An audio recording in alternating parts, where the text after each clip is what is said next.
ఈరోజు మన మధ్య విజయవాడ ప్రముఖుడు కోగంటి సత్యం గారితో హాట్ సీట్. హరిరామ జోగి గారిని ఇంటర్వ్యూ చేసినప్పుడు ఆయన ఏం చెప్పాడంటే, రంగా హత్య పూర్తిగా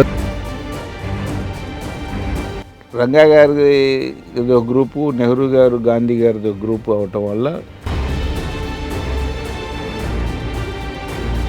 నేను రూపాయి ఇవ్వకుండా గెలుస్తాను, ప్రజల్లో మార్పు తెస్తాను, మంది ఇవ్వకూడదు, డబ్బు ఇవ్వకూడదని పోటీ చేసేది.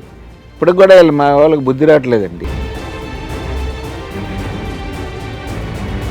అంటే ఆయన ఏమంటాడు, నేను ఇంట్లో ఎందుకుంటాను, నేను ముందే దాక్కుంటాను, ఎక్కడ పోయి పారిపోతాను. అవసరం ఉందండి, పార్టీ అధికారం వాళ్ళని కదా, వాళ్ళ పార్టీ అధికారం. కాబట్టి ఆయన పాత్ర కూడా ఉందంటారు మీరు.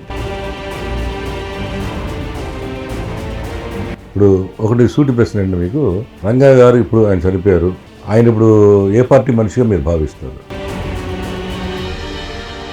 రత్నకుమార్ గారికి ఫోన్ చేసి చేయటం ఇలాంటివన్నీ చేశారని చెప్పేసి నిజం అంటారు, అది ఒక పుకార్లు లాగా వచ్చినాయండి. మరి నిజం, ఆయన ఫోన్ చేసి అరెస్ట్ చేసిన నిజం, ఏదో ఒక హెరాస్మెంట్ లేకపోతే రంగాని హత్య చేసే ముందు పోలీసు వాళ్ళందరూ కూడా అక్కడ ఉన్న స్టాఫ్ను మార్చేసి వేరే వాళ్ళని వేసి పోలీసు స్కెచ్తో వాళ్ళ సహకారంతో చంపారంటారు, మీరు నమ్ముతారా? పోలీసు సహకారం కాకపోయినా రంగాని దారుణంగా చంపేశారు నిరాహార దీక్షలో ఉన్నప్పుడు. చాలా మంది ఏమంటారంటే, ఆయనకి తెలుసు ముందు చంపేస్తారని, అయినా కానీ ముందుగా కూర్చుని అంటారు, నిజమేనది? వ్యాస్ గారు రంగా గారిని తీసుకెళ్లి కంట్రోల్ రూమ్లో కట్రాయర్ తోటి కూర్చోబెట్టడం, అది ప్రధానంగా నష్టపోయింది వాళ్ళే కదా. అప్పుడు చాలా మంది నష్టపోయారు. అంటే ఎవరో కొంతమంది ఉంటుంటారండి. యజమానికి నీ రక్తం మధువురా, తిరగబడ్డ నాడే నీకు సుఖమరా సుఖమరా అనే రోజులు వస్తాయి.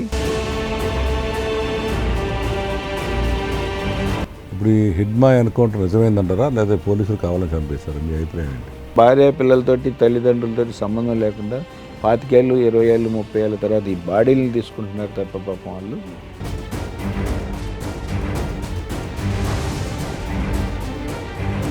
ఆల్రెడీ ఇప్పటికి రంగా గారి అబ్బాయి రాధా ఎప్పటి నుంచో ఉన్నాడు, రాజకీయాల్లో ఉన్నాడు, ఆయన అందరినీ కలుస్తున్నాడు, సేవలు చేస్తున్నాడు. అంటే రాధాబాబు సేవలు ఏం కనిపించట్లేదు అక్కడ.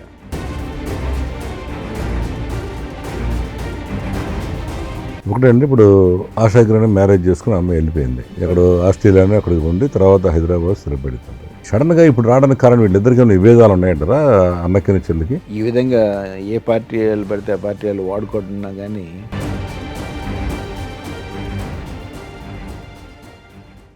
కోగంటి సత్యం గారి మనస్తత్వం ఏంటి, ఆయన మీద కోకా యాక్ట్ ఎందుకు పెట్టారు, అలాగే రాబోయే రోజుల్లో ఆయన సెటిల్మెంట్ ఆఫీసు ఎందుకు తెరుస్తున్నారు, ఏబి వెంకటేశ్వర గారు ఈయన మీద ఉన్న వ్యక్తిగత కక్ష ఎందుకు, వంగవీటి ఆశా కిరణ్ రావడంపై ఆయన ఏమన్నారు, వంగవీటి రాధా మనస్తత్వం ఏంటి, ఆయన ఎందుకు పార్టీలు మారారు, ఇప్పుడు కొత్తగా వంగవీటి ఆశా కిరణ్ వచ్చి ఏం చేయబోతున్నారు, ఇలాంటి విషయాలన్నీ తెలుసుకోవాలంటే ఈ hot seat with MSR with Koganti Satyam తప్పకుండా చూడండి.